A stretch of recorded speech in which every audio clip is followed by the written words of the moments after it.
Salut les devins, c'est Saikyo. Il est l'heure pour moi de vous proposer ma review du futur de l'épisode 99 de Dragon Ball Super. Un épisode qui va se porter un petit peu moins justement sur Goku et plus mettre en avant le reste de la Team Z et aussi d'autres univers en même temps. Alors du coup, cet épisode 99 commence juste après la destruction justement de l'univers 9 par les Zeno, sous le sourire un petit peu narquois, un petit peu du grand prêtre. Bon, on a vu Morito dans le dernier épisode, qui ne nous a pas été trop montré cette fois-ci. On a plus vu des plans sur les faux sourires du grand prêtre qu'autre chose, à peu près dans le même état d'esprit que d'habitude. Et du coup, tous les univers sont vraiment effarés, savent pas quoi penser, ne savent même pas quoi faire, aussi bien les dieux, les mortels, ils ont tous des petites réactions par-ci par-là. On a vraiment l'impression qu'ils ne se rendaient pas compte, qu'ils prenaient ce tournoi-là du pouvoir comme un jeu. On avait l'impression qu'ils se rendaient compte qu'à moitié qu'ils allaient se faire détruire. Ils se disaient que ça allait arriver, mais ça allait arriver qu'aux autres et pas à eux. Et du coup, de voir un univers se faire démolir par quasiment une seule personne, bon, il y a eu Goku et Vegeta à la fin, mais Goku avait quand même fait pas mal du boulot aussi. Et honnêtement, Goku aurait pu se faire l'univers 9 à lui tout seul, ou Vegeta tout seul, enfin peu importe. Mais en gros, le fait de voir que une ou deux personnes arrivent à se faire un univers et pourraient s'en faire d'autres,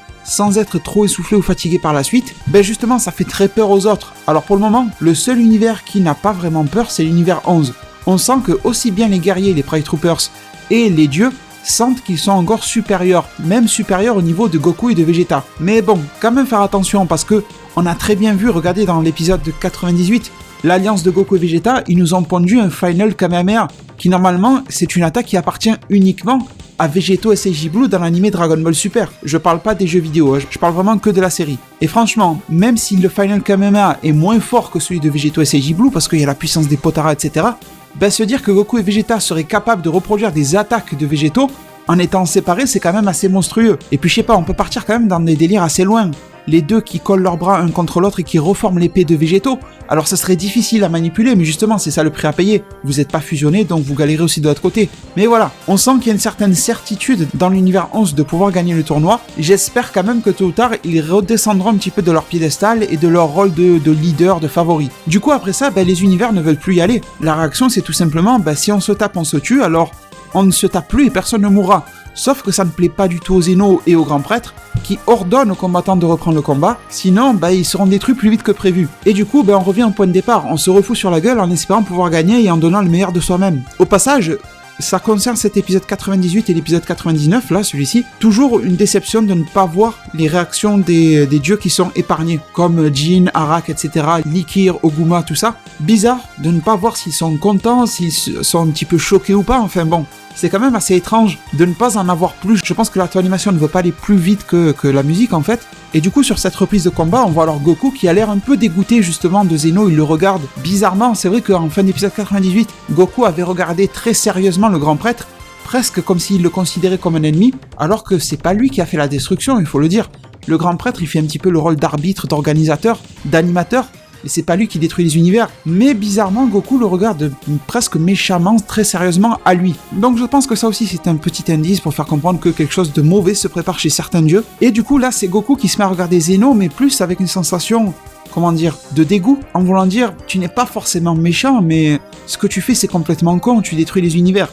Mais bon, c'est la règle qui était annoncée depuis le début, et c'est aussi Goku qui est un petit peu con de ne pas avoir compris quel était le but de ce tournoi-là.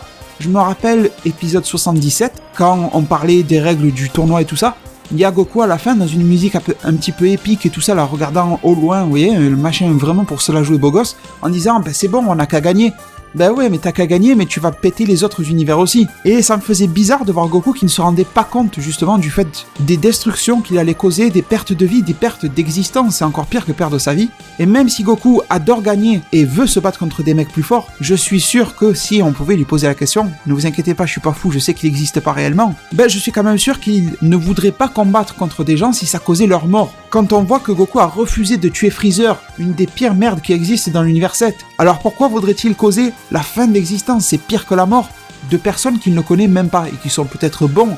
Il y a l'univers 9 qui était un univers poubelle comme l'a dit Bergamo, mais les autres univers, au final les Pride Troopers, pour le moment Toppo n'a pas l'air si méchant que ça. Il a une vision un petit peu trop forte de la justice, mais ça va pas plus loin que ça. Donc, même si ça arrive un petit peu trop tard, je suis quand même content qu'il ait cette prise de conscience, aussi bien des dieux et des mortels. J'ai envie de dire vraiment, il était temps. Et du coup, comme je vous l'ai dit en début de vidéo, dans cet épisode-là, on a vraiment mis Goku de côté. Et ça se comprend. Ça fait 2 épisodes dans lesquels il était un petit peu la star dans ce tournoi-là. Le 97, dans lequel il élimine un espion de l'univers 4 grâce au SCJ Blue machin.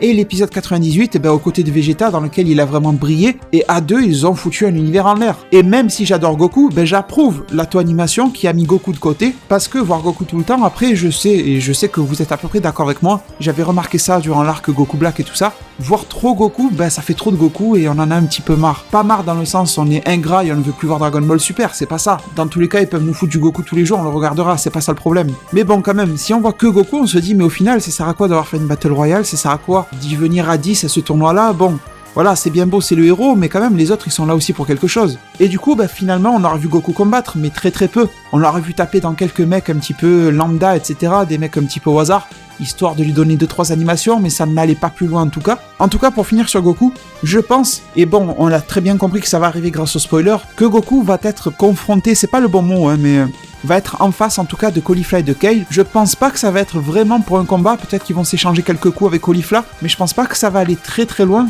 Mais vu la tournure que prend l'épisode, et vous allez voir avec la confrontation Univers 6, Univers 7, Vegeta qui s'attaque directement à eux et tout ça, on va en parler dans 2 minutes, ne vous inquiétez pas si vous êtes perdu avec ce que je dis. Je pense que là, Goku, il est contre des mecs au hasard, mais qu'il va tomber justement sur Caulifla et Kale, et que ça devrait être justement un petit peu le truc par rapport au spoiler de l'épisode 100. Bon, et du coup, sur cette suite d'épisodes, on se rend compte que l'univers 7 est de plus en plus la cible justement des autres univers, et dans cet épisode-là, ils se sont confrontés principalement à l'univers 10, à l'univers 4 et à l'univers 6. Alors déjà, on va commencer par l'univers 4, mais vous allez voir qu'au final, les trois se sont un petit peu associés.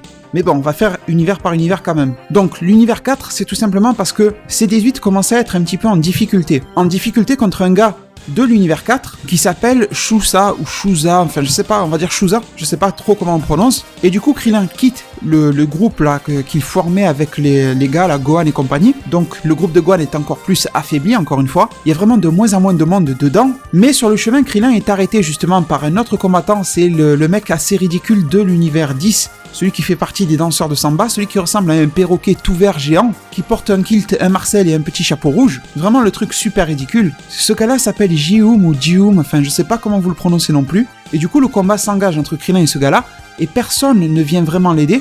Pour le moment, Gohan préfère rester à sa place, et en plus, il a vraiment le souci en tête de pas pouvoir aller aider sa femme et tout ça, ça le tracasse vraiment. On sent que Krillin, il est pas dans le bain, mais il prend quand même son combat au sérieux. Il dit clairement qu'il n'est pas venu là pour rester assis sur les gradins, mais pour se battre et aider son univers à gagner et à ne pas se faire détruire. Il veut se faire à tout prix ce fameux Jium. Alors, le combat était assez fade, et en plus, il était déséquilibré, parce que ce Jium n'est pas si fort que ça, et Krillin le dit. Donc si Krillin dit que ce gars-là est pas fort, c'est que vraiment il est pas super puissant. Mais par contre il a la capacité de voler, et ça c'est super emmerdant. Du coup on a une scène assez épique quand même dans son genre. Le combat lui-même n'est pas exceptionnel, mais en tout cas on a le Jium qui s'est mis à enchaîner Krillin tout simplement parce qu'il le prenait un peu comme un aigle là, qui chasse un rat ou je sais pas quoi là. Il attaquait de tous les côtés etc. Et Krillin se faisait vraiment malmener. Il lui mettait quelques coups quand il passait etc. Mais Jium s'en sortait tout le temps. Et au final Jium a voulu donner le coup final à Krillin. Donc en gros, Krillin a commencé par se faire laminer par Jium, alors que Krillin avait vraiment les moyens de se le faire s'il avait le droit de voler. Et c'est un petit peu bizarre qu'il n'ait pas utilisé le Taioken, mais vous allez comprendre pourquoi, c'est parce qu'il l'a utilisé par la suite de l'épisode. Donc l'auto-animation n'a sûrement voulu pas faire de répétition là-dedans. Et du coup, ce fameux Jium prépare une très grosse boule d'énergie. En gros, il a mis vraiment tout son ki dedans. Une espèce de boule qui ressemble à une mini-planète enflammée, etc. Un truc assez cool. On aurait presque dit une attaque de dieu de la destruction, tellement c'était joli. Et on sentait que là, Krillin, il était vraiment sur le point de se faire défoncer. On a même Goku qui a crié Krillin de loin, mais voilà, il était trop loin pour arriver et l'aider. Bizarrement, il n'a pas utilisé la téléportation. L'auto-animation s'arrange encore une fois. Mais finalement, celui qui est venu à sa rescousse, c'est Gohan. Gohan a quitté temporairement son groupe et dans une scène très épique, il a complètement détourné l'attaque, il a renvoyé l'attaque de Jium. Elle est partie s'exploser sur le ring. Gohan avec son air super sérieux et tout ça, on a senti qu'il voulait défoncer Jium. En gros, touche pas à mon tonton Krillin, c'est un peu ça le délire. Et là, c'était doublement épique, parce que Krillin, il a fait le bonhomme. Il a dit à Gohan, en gros, merci de m'avoir sauvé, mais ce combat, il faut que je le gagne. Si je perds contre le premier qui passe, ça sert à rien que je fasse ce tournoi-là. Et du coup, Gohan a compris. C'était vraiment une scène dans la pure virilité, il faut le dire. Hein. Et du coup, Gohan s'est mis en retrait et a laissé Krillin faire. Et Krillin a commencé à préparer un Kien-san, tout simple, basique. Gohan commençait à avoir des doutes dans sa tête. Il se dit, mais le Kien-san risque de ne pas marcher, le mec va l'éviter. Et du coup, Krillin a balancé le Kien-san. Et au dernier moment, face à Jium, le Kien-san s'est divisé en 3 autres Kien-san qui lui ont complètement défoncé ses ailes et qui ont complètement mis KO ce fameux Jum. Donc en gros, il n'a plus d'ailes et il est KO. Et Jum est tombé comme ça dans le monde du vide. La scène était super cool et ça a bien rattrapé le fait que le combat était fade au tout début. Et du coup, on a Gohan qui est revenu vers son bloc de base pour continuer à les défendre et pour que personne ne profite que Gohan soit absent pour les attaquer. Et Krillin, lui, il s'en fout, il veut aller aider C18 et il se retrouve alors du coup en duo face à ce fameux loup, loup, renard, peu importe, vous m'avez compris, qui porte une espèce de kimono de combat et qui s'appelle Shuza. Et du coup, le combat s'engage et Krillin et C18 arrivent pas mal à prendre le dessus. À deux, ils font des attaques combinées qui sont superbes et il y a un truc bizarre, c'est que Shuza a l'air de se battre tout le temps les yeux fermés, mais Krillin et C18 ne le remarquent pas vraiment, ce qui est un petit peu bizarre, mais bon. Et du coup, il faut le dire, Shuza allait se faire défoncer, mais on a eu justement, je vous parlais de l'univers 6, une intervention de l'univers 6 parce que Ciampa s'est dit qu'il fallait prendre le dessus sur l'univers 7. J'arrive pas à comprendre pourquoi Ciampa en veut toujours autant à cet univers 7, mais comme je vous ai dit dans mes précédentes vidéos, je pense que d'abord ça va commencer par un énorme conflit univers 7, univers 6, et que ça finira par une très belle alliance univers 7, univers 6. Je pense qu'on va passer par ces deux états, le conflit et la réconciliation, et pour le moment on est vraiment dans l'étape du conflit, et du coup Ciampa ordonne à ses propres gars d'attaquer aussi l'univers 7 dès qu'ils le peuvent. Et Frost a bien entendu ça et va profiter de la situation. Et du coup Krillin dit à C18 je vais le faire. Et du coup elle comprend de suite et elle met ses lunettes de soleil et Krillin part dans le ciel, fait le Taioken et d'un coup le multiplie en Taioken x100. Et il y a beaucoup de combattants là, qui étaient dans leur propre combat, les mecs qui n'ont rien à voir, qui sont éblouis, surpris et tout ça. En gros tout le monde regarde vers cette énorme lumière et se fait éblouir en même temps. On a eu aussi une scène assez drôle dans laquelle on a vu le Daishinkan créer par sa propre pensée des petites paires de lunettes de soleil pour les Zeno. C'était assez mignon on va dire, et lui-même et tous les anges regardaient le Taioken en plein droit dans les yeux, ils n'étaient pas éblouis. Et je pense que c'est aussi une preuve pour montrer leur supériorité. Les mecs te regardent le Taioken x100 sans problème. Même si ça vient de Krillin, c'est quand même un Taioken x100, faut pas abuser. Donc les mecs sont très largement supérieurs, il faut vraiment se méfier d'eux. Alors qu'on a vu que les Hakaishin, eux, ils se faisaient éblouir, donc on sent vraiment l'énorme différence. Mais du coup, cette scène épique n'aura pas duré longtemps parce que Shuza fonce sur Krillin et lui met un coup de pied, alors que normalement, il aurait dû être paralysé, aveuglé, etc. Mais Shuza lui explique qu'il en a rien à foutre parce qu'il est aveugle. Et c'est pour ça qu'il avait les yeux fermés depuis le départ, et que lui il se bat avec ses sens, et qu'en plus il a la chance justement de faire partie d'une race un petit peu de loups, de chiens machin, qui ont un odorat très développé, et il n'a pas besoin de ses yeux pour combattre, il ressent très bien les choses comme ça. Et justement, à ce moment-là, C18 a très bien compris que ça sentait très mauvais pour Krillin, elle a voulu aller l'aider, mais Frost a bien écouté les conseils de son dieu la destruction, et ça lui fait très plaisir d'attaquer l'univers 7, et justement il vient s'en prendre directement à C18. Alors, on aura vu très peu de ce combat de Frost contre C18, mais en tout cas C18 avait l'air bizarrement en mauvaise posture, ce qui est un petit peu bizarre parce que normalement j'aurais plutôt vu le combat C18 contre Frost assez équilibré. Je ne sais pas vraiment lequel a plus de puissance, mais quand je me rappelle du niveau de C18 à l'époque, ça devrait plus ou moins correspondre au niveau de Frost actuellement. Mais il faut quand même se rappeler qu'il y a juste un épisode avant que le tournoi démarre, Hit avait bien dit que Frost avait subi un power-up. Donc ça peut expliquer la situation et expliquer pourquoi Frost est meilleur que C18 maintenant. En tout cas, je pense clairement que le fait que Frost domine C18, ça va permettre à ce que C17 vienne l'aider, qu'on ait du combat justement frères et sœurs comme à l'époque, et ça va vraiment faire plaisir à voir. Je sais pas si vous vous rappelez de leur chorégraphie de combat qui était vraiment superbe à voir, les enchaînements qu'ils pouvaient faire et tout ça, ça passait vraiment super bien à chaque fois. Et j'espère en tout cas qu'ils vont nous remettre une dose de ça dans version Dragon Ball Super, parce que c'est quelque chose que j'adorais, même si j'aimais pas C17 et C18, parce qu'ils étaient vraiment des méchants vicieux, surtout dans le monde futur de Trunks, mais leur chorégraphie de combat était quasi parfaite. Et du coup, c'est la grosse surprise de cet épisode 99 là, c'est que Krillin s'est fait éliminer par Shuza, et personne n'a eu le temps de voir ça venir. Le groupe de Gohan était entouré par d'autres combattants et tout ça, donc c'était un petit peu la merde. On a vu par exemple Kame Sennin qui a envoyé son Kamehameha contre des gars de l'univers 10, donc voilà, Gohan ne pouvait pas tout faire, Goku il était pris plus loin là-bas, Vegeta était en train de se battre, mais vous allez voir que ça va pas tarder à l'énerver. Et oui, donc Krillin, premier éliminé de l'univers 7, et je pense vraiment qu'il y en aura d'autres qui se feront éliminer. Contrairement à toute attente, ce n'est pas Tenshin Han et ce n'est pas Kame Sennin qui sortira en premier, et ça fait un petit effet de surprise. En tout cas, j'espère que Krillin aura un meilleur rôle par la suite, parce que c'est pas parce qu'il est éliminé du tournoi qu'il ne servira à rien dans l'arc survie de l'univers. J'arrête pas de le dire sur la chaîne, mais l'arc survie de l'univers et le tournoi du pouvoir sont deux choses différentes. Le tournoi du pouvoir fait partie de l'arc survie de l'univers. Ce n'est qu'un morceau si vous voulez. Sinon on l'aurait tout simplement appelé arc tournoi du pouvoir, ça aurait été plus simple. Et du coup vous commencez à comprendre que ça sent le roussi pour notre univers 7. On a la tension entre Ciampa et Beerus qui monte énormément, les deux ont envie de se taper sur la gueule directement, leurs anges leur disent de se calmer, et au final, le combat va se régler encore une fois entre les mortels de ces deux univers-là.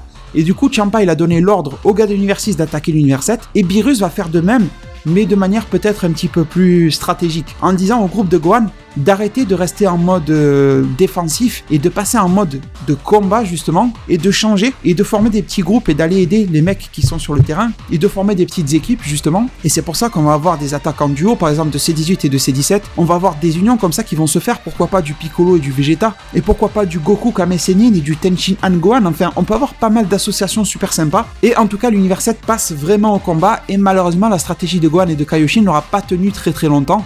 Tout simplement parce qu'il y a beaucoup de gars de l'univers 7 qui ont voulu faire à leur tête, et c'est jamais vraiment bon de faire comme ça. Et du coup, donc, je vous ai parlé de l'univers 4, je vous ai parlé de l'univers 10 qui s'en est pris au groupe de Gohan et tout ça. C'était pas énormément développé comme combat contre l'univers 10, mais bon, ils étaient quand même là. Et je voulais aussi vous parler de l'univers 6 parce que de voir Krillin se faire éliminer, et de voir que Champa a envoyé l'univers 6 contre eux, ça a énervé, mais vraiment super énervé Vegeta. Et Vegeta s'est mis à foncer sur Magetta et sur Botamo. C'était les premiers gars de l'univers 6 qu'il a vu, et en plus on peut les voir de loin, ils sont gigantesques. Et du coup ça va être un petit peu l'intrigue de cette fin d'épisode là, parce que le combat était plutôt cool de voir Vegeta leur taper dedans, leur envoyer des vagues de ki, etc. Mais le problème c'est qu'il est tombé sur deux gars qui sont quasi indestructibles. Botamo parce qu'il a son espèce là d'absorption des ki, il ne ressent rien. C'est un peu comme si les coups partaient dans une autre dimension quand il tapait dessus, là c'est un petit peu bizarre. Rappelez-vous que Goku avait battu Botamo uniquement parce qu'il avait fait en sorte de le faire tomber à la renverse et de le jeter du ring. Sauf que là on est dans une Battle Royale, et Vegeta ne peut pas faire ça parce que d'autres mecs vont venir taper sur Vegeta pendant qu'il le portera pour le jeter du ring, vous voyez, c'est trop compliqué. Et deuxième problème, c'est que Magetta, lui aussi il s'était pris un Final Flash de Vegeta durant le tournoi Univers 6, Univers 7, et le mec avait pas branché. Bon, Vegeta il était qu'en Super Saiyan 1, pas en Super Saiyan Blue. Mais bon, déjà ça prouvait que le mec était super résistant, et Vegeta en plus il a pas envie d'utiliser le Super Saiyan Blue à tout va, parce qu'il a pas envie d'être super fatigué non plus. Du coup la situation se complique énormément, pour Vegeta en tout cas, face à ces deux gars-là, alors que techniquement il a les capacités très largement de se les faire. Imaginons que ces mecs-là ils avaient des corps normaux, des corps de mortels, j'allais dire d'humains, normaux, ben Vegeta les aurait battus en un claquement de doigts, mais c'est leurs capacités spéciales qui sont super emmerdantes, et le fait qu'ils travaillent en équipe.